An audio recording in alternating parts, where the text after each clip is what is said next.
Bismillahirrahmanirrahim. Alhamdulillahi rabbil alamin wa bihi nasta'inu ala umurid dunya waddin. Wa sallallahu ala sayyidina Muhammadin nabiyil ummi wa ala alihi wa sahbihi ajmain amma ba'du. Nawaina na'ti qira'a kitab Adz-Dzakhiratul Musyarrafah fima yajibu 'alal muslimina an ya'rifah wa ad'iya ahwalil muhtalifah.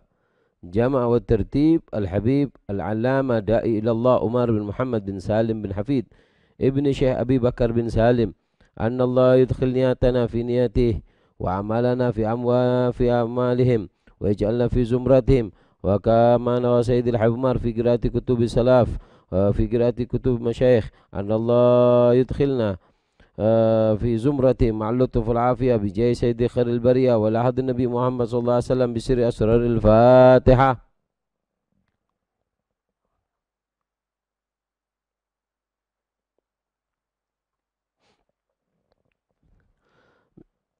Bismillahirrahmanirrahim. Kita akan di bulan Ramadan ini kita akan baca kitab yang penuh barakah, yaitu adalah kitab Adz-Dzakhiratul Musyarrafah, kitab karangan guru mulia kita Al-Habib Umar. Insyaallah kita usahakan hatam di bulan Ramadan. Kita buat dalam sekiranya bisa 20 atau 21 hari sudah selesai kitab ini. Mudah-mudahan barakah waktunya, mudah-mudahan barakah ilmunya insyaallah. Amin Allahumma amin. Naam. Adz-Dzakhiratul Musyarrafah. Ini kitab dikasih nama oleh guru mulia kita adalah Adz-Dzakhiratul Musyarrafah. Adz-Dzakhiratul Musyarrafah. Nah, yaitu adalah bekal yang sangat baik, yang sangat bagus, bekal yang sangat istimewa. Fima yajibu alal muslim, atas apa-apa yang wajib atas seorang muslim. Karena awal wajibin alal insani ma'rifatul ilahi bistigani. Seorang muslim memiliki kewajiban. Seorang muslim memiliki kewajiban untuk beragama ini dan mengetahui seputar daripada agama tersebut. Nah, oleh karena itu dibuatnya kitab ini, kitab yang sangat kecil dan juga tipis, tapi di dalamnya ada poin-poin yang sangat istimewa, bekal pondasi daripada seseorang muslim ingin mengenal agama Islam, yaitu kitab Adz-Dzakhiratul Musyarrafah, yaitu simpanan atau modal utama, ya modal mulia bagi seorang mukmin untuk mengetahui daripada agama Islam. Naam. Jama' wa tertib Al-Habib Al-Allama Ad-Da'i ilallah Umar bin Muhammad bin Salim bin Hafid, yang dikarang oleh guru mulia kita Al-Habib Umar. Naam. Sangat menarik sekali. Sebelum kita mulai pelajaran kitab Adz-Dzakhiratul Musyarrafah ini, kita sedikit mengenal tentang siapa sih sosok Habib Umar. Habib Umar itu siapa? Siapa beliau? Dan mungkin kita akan terangkan sekelumit tentang beliau. Mudah-mudahan dengan mengenal muallif kita lebih semangat membaca kitabnya dan lebih bisa mencontoh beliau insyaallah. Amin Allahumma amin. Nah, Al-Habib Umar, beliau adalah putra daripada Al-Habib Muhammad bin Salim bin Hafid. Nah, ayah beliau namanya adalah Al-Habib Muhammad bin Salim bin Hafid bin Abdullah bin Abu Bakar bin Idrus bin Umar bin Idrus bin Umar bin Abu Bakar bin Idrus bin Hussein ibn Syekh Abi Bakar bin Salim bin Abdullah bin Abdurrahman bin Abdullah bin Abdurrahman As-Siggaf bin Muhammad Maulad Dawila bin Ali Sahib Ad-Darak bin Alwi Al-Ghuyur ibn Faqihil Muqaddam bin, yaitu Muhammad bin Ali bin Muhammad Sahib Al-Mirbad bin Ali Khaliq Ghasam. Sayyidina Ali Khaliq Ghasam ini adalah yang pertama kali datang ke kota Terim, masuk ke kota Terim. Beliau adalah Sayyidina Ali Khaliq Ghasam. Nah, sedangkan ibunda beliau adalah Hababa Zahra binti Hafid Al-Haddar, adalah ibunda daripada Al-Habib Umar bin Muhammad bin Salim bin Hafid. Nah, beliau Sayyidil Habib Umar, beliau tarabbah fi usra wa fi bi'ah al-mubarakah. Beliau hidup di lingkungan yang sangat istimewa dan di Baitul Ilm, hidup di rumah yang dipenuhi dengan ilmu, baitud dakwah, hidup di rumah yang di situ muncul daripada dakwah Nabi SAW, rumah yang dipenuhi oleh keberkahan. Beliau lahir di kota Tarim, yang mana dikatakan kota Tarim adalah Ishul Aulia, yaitu adalah sarangnya daripada para aulia, dan dikenal dengan sebutan kota 1000 wali, dari banyaknya daripada wali yang ada di kota Tarim. Nah, hidup di lingkungan yang penuh barakah, bahkan dikatakan di kota Tarim syawari'uha syekhun liman la lahu syekh. Jalanan kota Tarim adalah guru bagi orang yang tidak memiliki guru. Bahkan jalanan di kota Tarim menjadi guru. Kenapa jalanan kota Tarim dikatakan guru? Karena jika kamu lewat di jalanan kota Tarim, kamu akan menemukan seseorang yang akan memberikan kepada kamu petunjuk. Kita jalan kota Tarim, pasti kita akan menemukan orang yang mengajarkan kepada kita kebaikan. Ada orang, terkadang ada seorang santri di Indonesia jalan, sambil makan ditegur, jangan makan berdiri, seperti itu. Minum berdiri ditegur. Atau ada bernamit, ada acara, mengatakan bahwasanya jangan lupa nanti malam di masjid itu ada acara ini, jangan lupa nanti malam di sana, walaupun nggak kenal. Jadi kita ketika jalan di kota Tarim, kita akan menemukan seseorang yang menunjukkan kita kepada kebaikan, dan orang yang menunjukkan kita kepada kebaikan adalah guru, sehingga jalanan di kota Tarim mendapat julukan syawari'uha syekhun liman la lahu syekh. Nah, beliau Habib Umar tarabba ala abih, mendapat pendidikan yang sangat istimewa dari ayah beliau, Al-Habib Muhammad bin Salim bin Hafid. Nah, sampai dikatakan Habib Umar ketika masa kecil beliau dibawa oleh ayahnya untuk keliling Masjid Tarim di malam hari, sholat tahajud di Masjid Kota Tarim dan keliling. Dan ini Al-Faqir dengar sendiri cerita ini dari Al-Habib Muhammad Al-Junaid. Nah, fi ayam hayati, ketika beliau masih hidup, ketika kita pertama kali datang ke kota Tarim, di kota Tarim itu kita biasanya ziarah ke Habib Fulan, seperti itu. Sampai kita ziarah ke Habib Muhammad Al-Junaid, beliau menceritakan bahwasanya Habib Umar itu dulu dibawa oleh ayahnya ketika masih kecil, dibawa untuk sholat tahajud keliling di kota Tarim. Ketika keliling di kota Tarim, di masjid kota Tarim, sholat di tempat ini, dan Habib Umar masih kecil dan terkadang menangis. Mungkin karena ayamul barat, karena di situ musim dingin di kota Tarim, sangat dingin sekali. Bahkan kalau kita terkadang menggerakkan bibir kita, ketawa berlebih, mungkin akan belah itu yang namanya bibir dari min syiddatil barat, dari sangatnya dingin. Habib Umar menangis. Ketika menangis, Habib Muhammad Al-Junaid mengatakan, Ya Muhammad, miskin waladak. Wahai Muhammad bin Salim bin Hafid, kasihan anak ente nih. Apa kata Habib Muhammad bin Salim bin Hafid? Gal ya Muhammad Al-Junaid, ya Muhammad Junaid, kamu nanti akan dengar suara Umar di seluruh masjid yang ada di kota Tarim. Biarkan sekarang dia menangis, kamu tahu nanti satu saat kamu akan dengar suara Umar di seluruh masjid kota Tarim. Dan beliau Habib Muhammad Junaid mengatakan kepada kita bahwasanya kita dengar sendiri bagaimana itu Habib Umar ceramah di masjid itu barokah daripada ayah beliau. Nah, dari cerita ini ada beberapa pelajaran penting yang perlu kita petik. Nah, ada 5 pelajaran penting di sini. 1, yaitu adalah pentingnya seorang ayah menjadi contoh dan mudirul madrasah. Ketika al-madrasatul ula, ibu adalah madrasah pertama bagi seorang anak, ketahuilah bahasanya al-ab mudirul madrasah. Seorang ayah itu adalah kepala sekolah, kepala daripada madrasah. Naam. Bihi yatakawan syaklul walad. Dari ayah tersebut, sifat ayah tersebutlah akan terbentuk sosok seorang anak. Nah, ini pentingnya seorang ayah menjadi contoh. Menjadi contoh bagi seorang anak. Yang kedua yaitu adalah pelajaran pentingnya bangun malam. Pentingnya seseorang itu bangun malam. Sampai dikatakan bahwasanya allimu auladakum qiyamul lail wa in kana bighairi ibadah. Ajari anak-anak kalian itu bangun malam walaupun tanpa ibadah.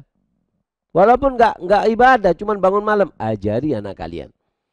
Sampai dikatakan di kota Tarim itu mereka itu bangun malam, kalau bangun malam anak-anak mereka itu dibangunkan malam, dikasih mainan. Anak-anak mereka itu dikasih minuman. Anak-anak mereka dikasih permen. Kapan? Malam hari.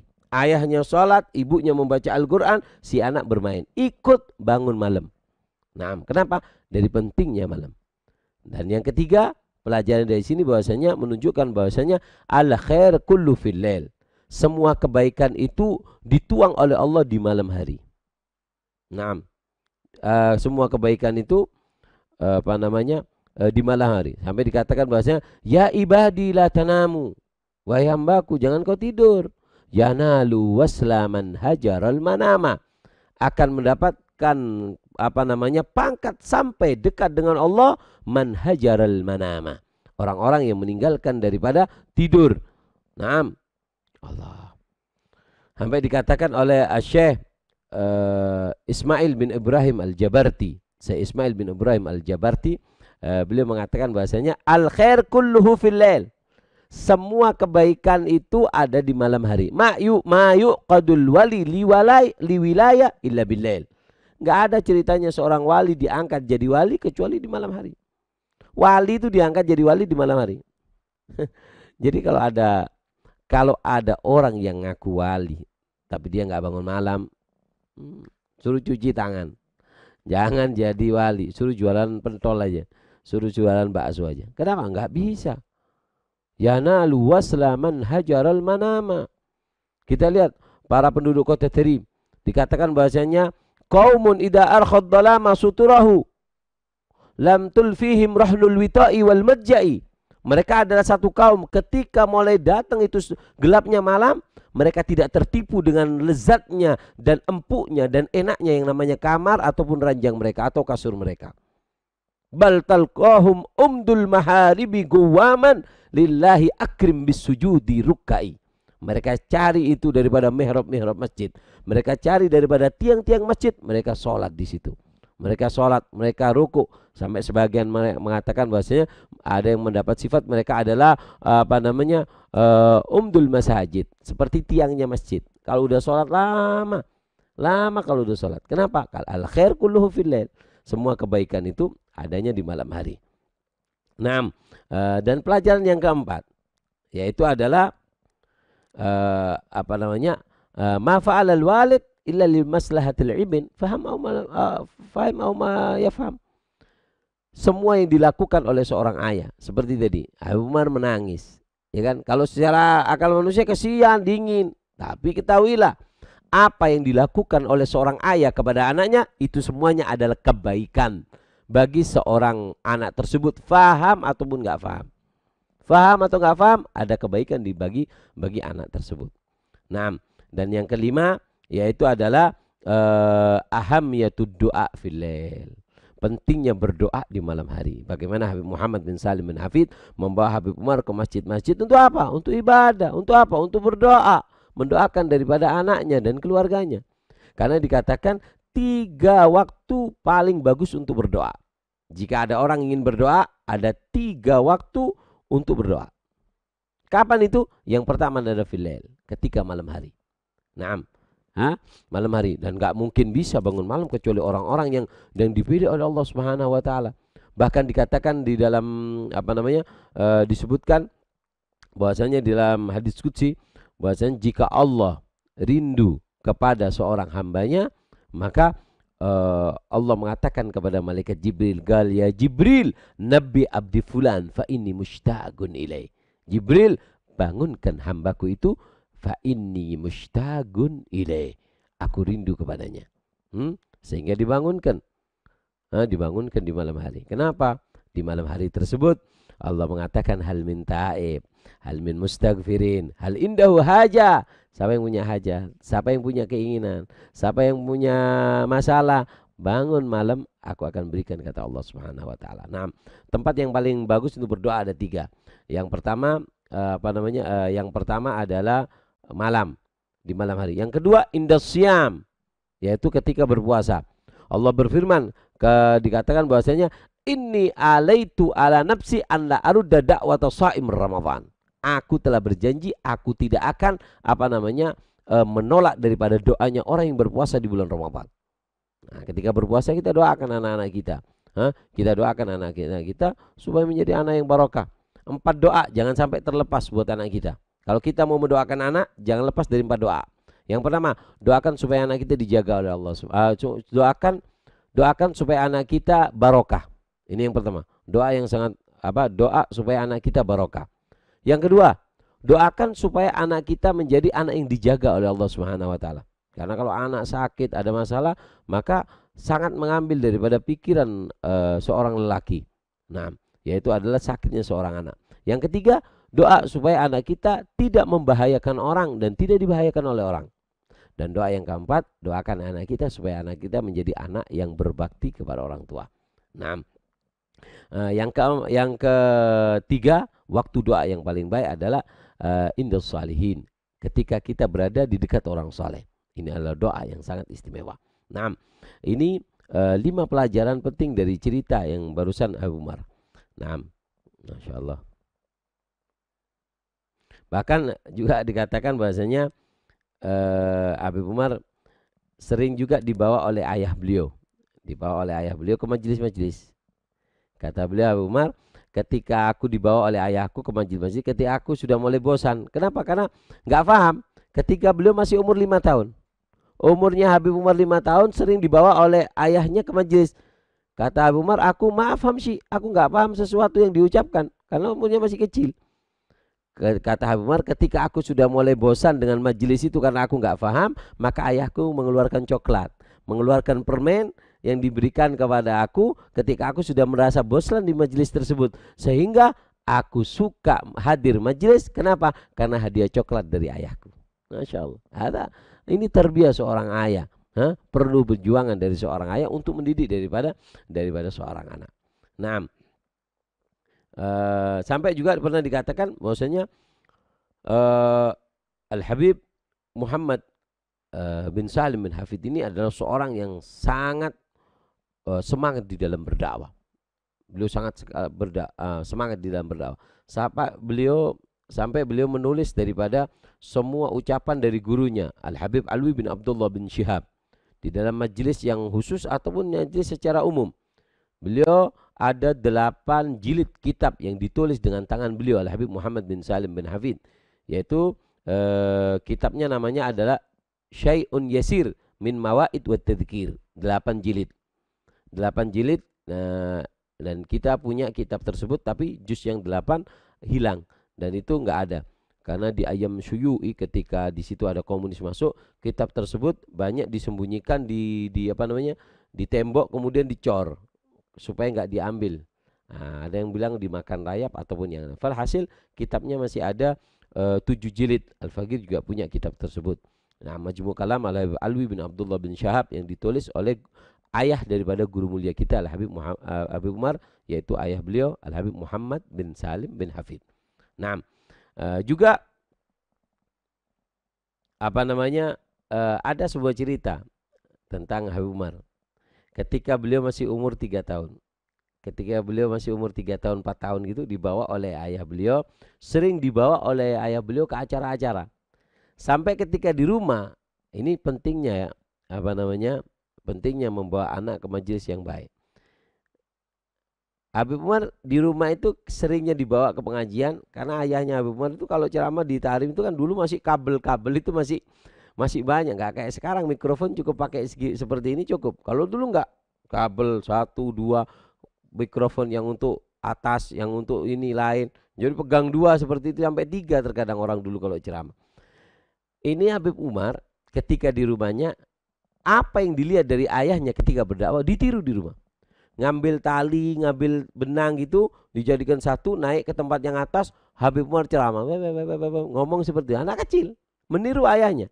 Kemudian Habib Muhammad bin Salim bin Hafid dipanggil oleh ibu beliau. Oleh ibu beliau mengatakan, ta'al ya Muhammad. Ini lihat, Sawi Umar katanya. Kita lihat ini apa yang dilakukan oleh Umar. Dan senyum pada saat itu dipandang oleh ayah beliau, dipandang oleh ibu beliau, dipandang daripada dengan pandangan nadra rahmah, dan dari situlah pandangan yang sangat istimewa dari orang tua melihat anaknya meniru daripada kebaikan yang dilakukan oleh ayahnya. Nah, di sini ada 3 pelajaran penting dari cerita ketika Habib Umar memegang mikrofon niru ayahnya, mengambil tali, bukan nggak ada mic, nggak ada apa, cuma tali aja dipegang. Ada 3 pelajaran penting. Yang pertama yaitu pentingnya ridho seorang ibu. Gimana tadi Habib Umar dilihat oleh ibunya ketika megang tali tersebut. Ini penting ya, ridho seorang ibu itu sangat penting. 3 hal yang sangat penting dari seorang ibu. Jika kita mendapatkan 3 hal ini, kita akan menjadi anak yang sukses dunia akhirat. Kita akan sukses dunia. 3 hal yang sangat mahal dan penting dari seorang ibu. Yang pertama adalah doa. Doa dari seorang ibu. Doa dari seorang ibu. Makanya hati-hati ya. Jangan pernah mendoakan jelek kepada anak. Jangan pernah mendoakan jelek kepada anak, walaupun anak kita nakal. Kita lihat para salihin dulu, para habaib, ketika anak-anak mereka nakal atau melakukan sesuatu yang mukhalafah, mereka mengatakan doa yang mungkin agak sedikit kasar bagi anak mereka adalah Allah yahdik, mudah-mudahan kamu dapat hidayah. Ini sudah doa yang paling kasar biasanya, yang diucapkan kepada anak yang nakal.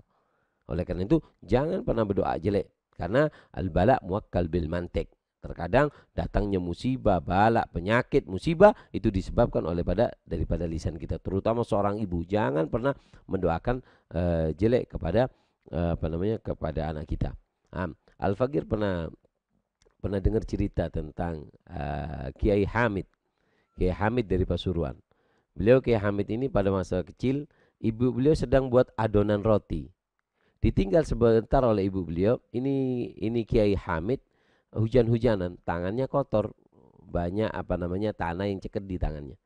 Ketika melihat ibunya membuat adonan roti untuk hari raya, ini Kiai Hamid melihat kok ada adonan, saya ingin membantu ibu saya. Dibantu, tangannya dimasukkan ke adonan tersebut, sehingga berubah adonan yang warnanya kuning menjadi sedikit kecoklatan karena tanah liat yang ada di tangannya Kiai Hamid. Namanya anak kecil. Apa kata Kiai Hamid yang masih kecil? Wah, ini warnanya coklat, saya suka roti coklat. Sehingga keluar rumah, ambil tanah liat, dimasukkan ke tepung tersebut, dijadikan satu. Bukan jadi roti coklat, tapi menjadi roti yang di situ campur tanah liat. Ibu beliau ketika melihat si anak melakukan hal yang di luar kebiasaan anak, yaitu nakal ini anak. Apa kata ibunya Kiai Hamid? Mengatakan bahasanya, ya Hamid, mudah-mudahan kamu menjadi anak yang soleh sehingga tidak menyusahkan orang tua kamu. Nakal, tapi didoakan dengan doa yang baik. Paham ya? Ini penting sekali. Penting sekali doa, doa baik ini penting sekali. Nah, sampai pernah juga ada seseorang datang kepada kita minta doa. Kenapa Gol ya Habib? Anak saya nakal. Ketika saya tanya, Gol, kenapa kok bisa nakal anak kamu? Gol, ini sebab saya. Dulu saya ini hamil, ketika hamil keguguran, sampai saya minta sama Allah, ya Allah, kalau sampai anak saya ini bisa hidup, walaupun nakal saya terima ya Allah. Subhanallah, keluar itu anak nakal. Kenapa? Hati-hati, lisan, terutama lidah daripada seorang ibu sangat mustajab. Karena dikatakan bahwasanya doa seorang tua kepada anaknya doaul anbiya li ummati, seperti doa seorang nabi kepada umatnya. Nah, ini pentingnya ya, pentingnya mendoakan daripada anak. Nah, ridho ibu itu sangat penting. Jadi 3 hal yang sangat mahal, yaitu adalah doa seorang ibu, yang kedua adalah ridho seorang ibu. Ridho seorang. Kapan seorang ibu mengatakan kepada kita, wahai anakku, aku ridho kepadamu, maka apa? Maka kamu akan sukses hidup kamu di dunia dan di akhirat akan sukses. Ridho Allah fi ridhal walidain wa sukhtullah fi sukhtil walidain. Ridhonya Allah ada di belakang ridho ibu kita. Murkanya Allah ada di belakang murka ibu kita. Kapan ibu kita murka? Di situ ada murka Allah. Kapan ibu kita ridha? Di situ ada ridho Allah. Nah, dan yang ketiga yang mahal dari seorang ibu adalah maghfiratuhah, yaitu adalah pengampunannya. Ketika seorang ibu mengatakan, wahai anakku, aku memaafkanmu. Ini sangat istimewa. Siapa orang yang mendapatkan 3 ini dari seorang ibu, maka Anda akan menjadi anak yang sangat istimewa. Makanya dikatakan seorang anak yang sangat bahaya, di dalam bahaya hidupnya di dunia dan di akhirat adalah anak yang memiliki dosa kepada orang tuanya, belum sempat meminta maaf, orang tuanya sudah meninggal dunia. Ini adalah anak yang paling bahaya di dalam hidupnya. Naam. La ilaha illallah. Ini pelajaran yang pertama. Pentingnya doa seorang ibu. Yang kedua, yaitu adalah apa yang dilakukan oleh seorang ayah itu memberikan bekas kepada seorang anak. Artinya ayah harus bisa menjadi contoh yang baik. Karena apa yang dilakukan oleh seorang ayah, maka akan dilakukan oleh seorang anak. Karena buah itu nggak jauh jatuhnya dari pohonnya. Nah, ini pentingnya seorang ayah ketika menginginkan anak yang soleh, maka kita harus soleh terdahulu. Jangan kita minta orang anak yang soleh tapi kita nggak soleh. Solehkan dirimu, kamu akan memiliki anak yang soleh. Nah, pentingnya ya, karena tingkah laku seorang ayah akan ditiru oleh seorang anak. Kita lihat Habib Umar tadi, ketika sering melihat daripada ayahnya berceramah sana sini, ditiru oleh Habib Umar. Yang ketiga, di sini ada pelajaran pentingnya ta'awun, pentingnya kekompakan antara seorang ayah dan seorang ibu di dalam mendidik anak. Karena terkadang ayah marah, si ibu membela si anak. Sehingga di sini ada pelajaran anak berani melawan ayah karena mendapat pembelaan seorang ibu. Terkadang seorang ibu marah, ayah membela seorang anak. Sehingga apa? Sehingga di sini anak berani melawan daripada seorang ibu. Nah, di sini perlu ketika salah si anak, ayah dan ibu menyalahkan anak. Ketika si anak benar, ayah dan ibu turut mendoakan daripada anak tersebut. Ini 3 pelajaran dari cerita Habib Umar. Naam. Dan juga Habib Umar ketika beliau masih berumur sekitar 8 sampai 9 tahun, ayah Habib Umar diculik oleh komunis. Ketika pada waktu itu ketika sholat Jumat.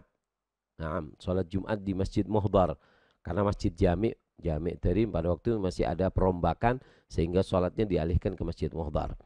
Dan pada waktu itu ketika Habib Umar selalu dibawa oleh ayah beliau sampai ke Masjid Muhdar pagi, karena di Tarim itu kalau sholat Jumat tabkir, yaitu berangkat terdahulu.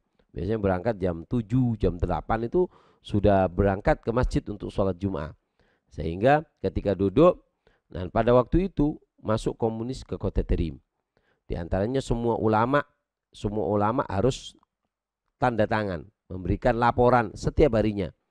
Sekitar jam 10 gitu harus laporan bahwasanya tidak lari dari desa ini dan tidak absen bahwasanya masih ada di daerah ini dan tidak melarikan diri.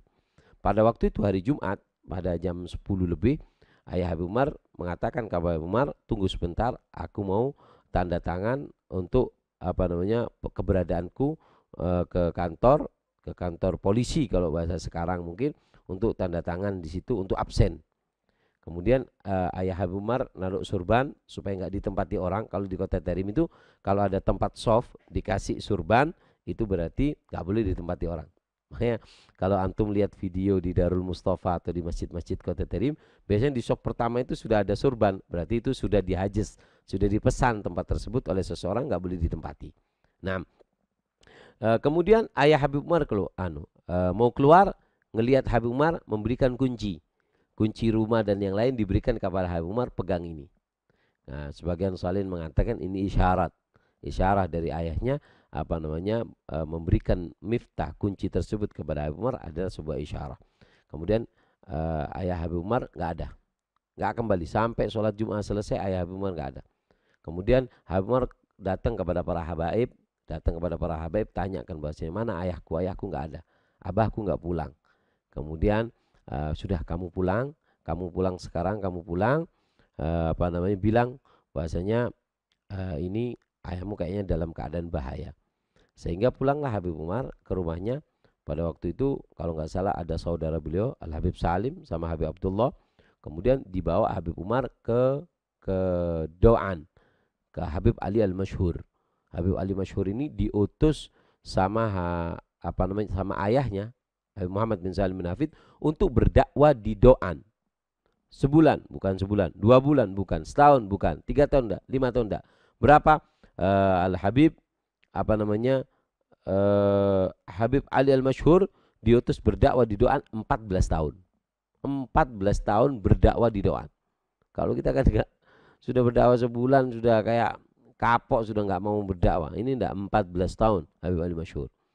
Nah, kemudian disitulah ringkas ceritanya Habib Umar dikirim ke apa namanya, melanjutkan belajar dan juga ditakutkan dalam keadaan komunis tersebut sampai ke Baidha di tempatnya Habib Muhammad Al-Haddar. Nah, sampai di situ. Nah, ini cerita sekelumit tentang penculikan daripada ayah Habib Umar. Nah, dan juga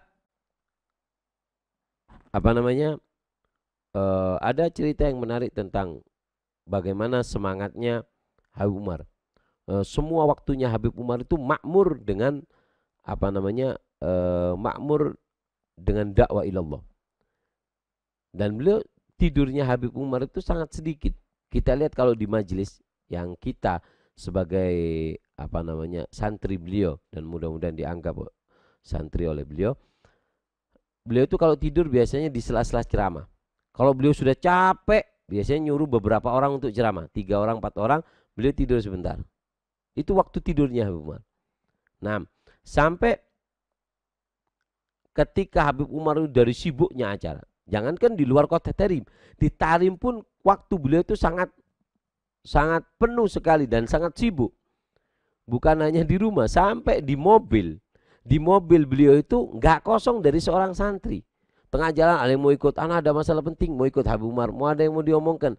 Sampai kata ibu beliau, Habibah Zahra, beliau mengatakan kepada Habib Umar, "Galia Umar, wahai Umar, orang beli mobil itu untuk bersantai, untuk nyantai, untuk menikmati keadaan. Tapi kamu wahai Umar, beli mobil tetap penuh dengan santri."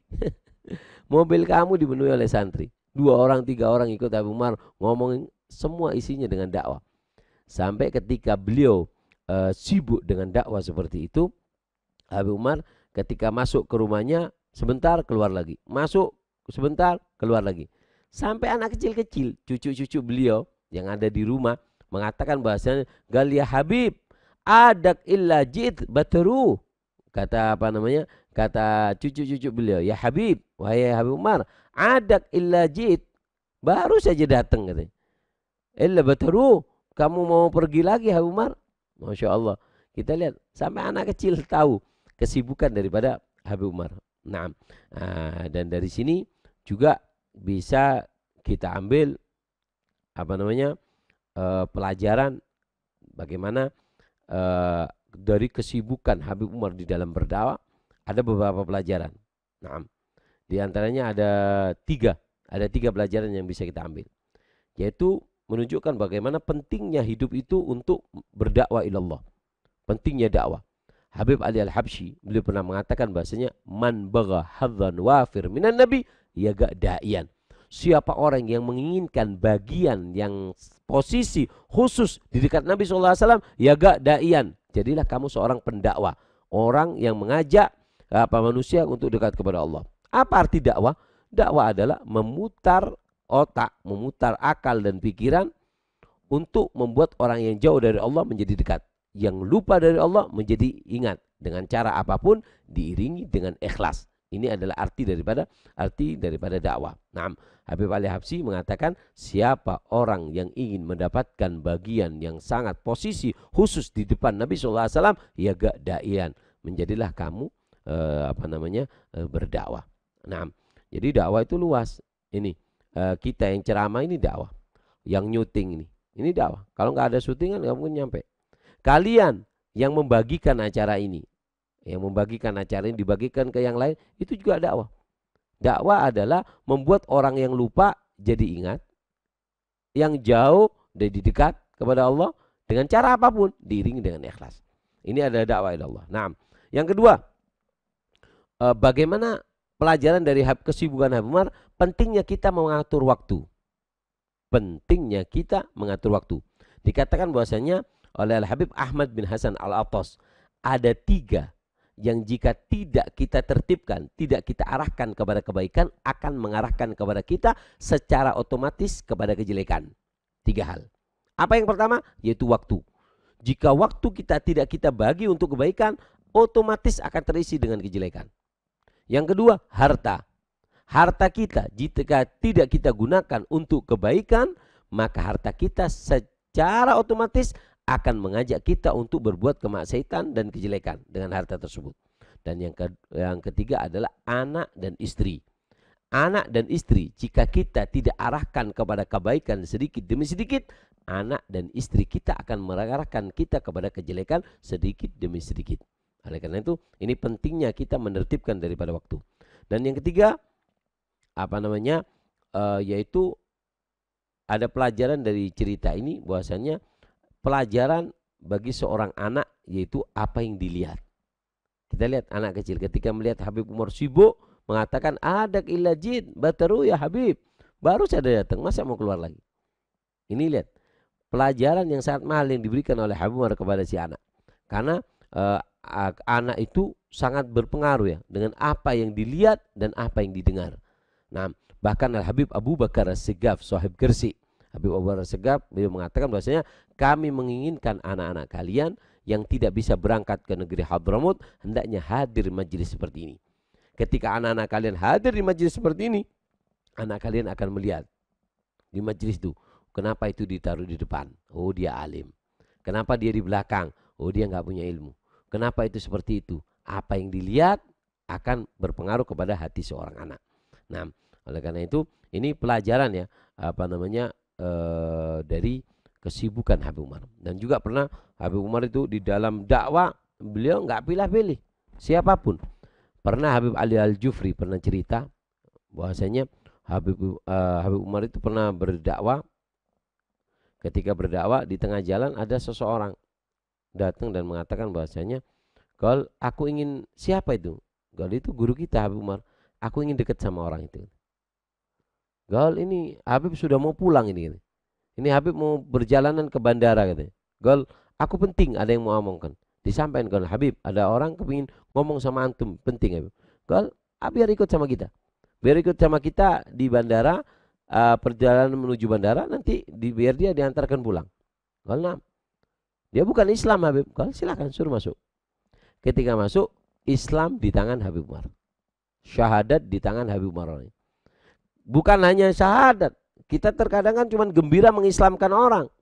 Lah, ketika orang itu Islam, kata Habib Umar, "Habib, ini sudah waktunya masuk ke bandara. Ajak orang yang baru masuk Islam masuk ke bandara."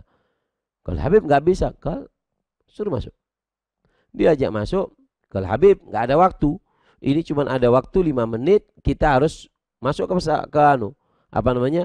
pesawat. Gal, dalam waktu 5 menit kita manfaat ngajari dia Islam. Duduk sama Habib Umar di musola, diajari sama Habib Umar, subhanallah. Apa? Diajari wudhu. Sampai ada kabar bahwasanya pesawatnya itu ditunda. 2 jam lagi baru bisa terbang karena cuaca sangat buruk. Sampai dalam 2 jam itu Habib Umar mengajarkan caranya wudhu. Diajak ke tempat wudhu, ayo ini sampai sini, sampai sini, sampai sini. Sampai diajari semuanya dalam waktu 2 jam. Orang tersebut mendapat pelajaran yang sangat istimewa dari Habib Umar. Kita lihat waktu-waktunya sangat penuh. Waktunya kita lihat mereka para salihin ketika berdakwah. Dulu juga ada Al-Habib Ahmad Masyhur bin Taha Al-Haddad. Habib Ahmad Masyhur bin Taha Al-Haddad, beliau ini dakwah ke daerah Afrika. Mengislamkan 300.000 lebih. 300.000 lebih. Islam di tangannya Habib Ahmad Masyhur bin Taha Al-Haddad. Di daerah Uganda, Kenya, Kongo, Tanzania, Jazirul Qamar, Zanzibar. Di 6 daerah ini keliling beliau Habib Ahmad Masyhur bin Taha Al-Haddad sampai mengislamkan berapa? Mengislamkan 300.000 lebih. Masya Allah. Dan di antara dakwanya Habib Ahmad Masyhur bin Taha Al-Haddad ini, beliau dakwanya lewat jualan. Jadi kalau jualan ada orang beli, kayak sekarang minyak mahal. Beli ke Habib ini dikasih harga murah. Kadang belinya dilebihkan. Wah, ini kok lebih? Galia, Nabiku mengajarkan bahwasanya mayang kusumalun min sadaqah bal yazdad. Harta yang disedekahkan gak akan kurang. Ini kamu beli, aku terima uangnya, yang ini hadiah buat kamu. sampai cerita ke orang datang, ayo ke sana. Sampai dakwah bihali wa mali wa wakti. Dakwah dengan dirinya, dengan tenaganya, dengan waktunya, dan dengan hartanya. Masya Allah. La ilaha illallah. Nah, pernah juga Habib Umar ketika masuk ke Amerika. Ketika masuk ke Amerika, kalau nggak salah di daerah Amerika, masuk ke bandara. Ketika masuk di bandara, kan ketat. Pada waktu itu masih ketat-ketatnya ketika ada pengeboman di Amerika. Habib Umar pada waktu selang beberapa waktu setelah itu masuk, semua paspor diperiksa. Ketika Habib Umar waktu pemeriksaan dilihat gini aja langsung dikasih. Sampai yang di belakangnya Habib Umar ini bingung. Kok nggak diperiksa Habib Umar? Padahal beliau jenggotan dengan imamahnya, nggak pernah Habib Umar di jalan apapun nggak pernah nyukur jenggot atau ngelepas imamah karena takut. Lah, masuk dengan jenggotnya, dengan imamahnya, dengan jubahnya, dengan surbannya. Kemudian yang di belakangnya Habib Umar tanya, "Gol, kenapa kamu nggak periksa orang itu?" Apa katanya? Kata yang "Gol, aku lihat wajah orang itu, tidaklah aku dapatkan wajah seperti itu kecuali membawa kebaikan bagi negeriku. Gak mungkin ini orang jahat. Aku lihat wajah seperti ini adalah wajah yang membawa kebahagiaan dan kebaikan bagi negeriku. Jadi gak perlu aku periksa." Masya Allah. Hakadha as-salihin. La ilaha illallah. Ini sekelumit tentang beliau pengarang kitab daripada kitab yang akan kita bahas, yaitu Adz-Dzakhiratul Musyarrafah. Nah, beliau juga mungkin sebagai penutup, Habib Umar beliau pernah mengatakan, mi'yarun najah, timbangan sukses kita. Kapan kita dikatakan sukses? Kata Habib Umar, kita itu sukses kalau kita dapat dua. Satu, ridwanul haq, yaitu mendapat ridhonya Allah. Wa sururu qalbil habib, dan juga membuat gembira hati Nabi. Kapan saya mendapat ridho Allah, membuat Nabi senyum gembira, disitulah aku berhasil di dalam berdakwah dan semua yang aku lakukan. Ini adalah timbangan kita menjadi orang sukses. Kapan kita sukses? Kita mendapatkan ridho Allah, kita membuat Nabi gembira. Mudah-mudahan barakah, mudah-mudahan manfaat. InsyaAllah besok kita akan lanjutkan mulai baca kitab Adz-Dzakhiratul Musyarrafah. Diusahakan semuanya punya PDF-nya atau punya kitabnya. Mudah-mudahan barakah, mudah-mudahan manfaat, insyaallah. Dan nanti di penghujung setelah kita tutup, nanti kita akan ijazahkan ini kepada kalian yang mengikuti kajian kita dari pertama sampai akhir. Kita akan ijazahkan kitab ini. Mudah-mudahan barakah insyaallah.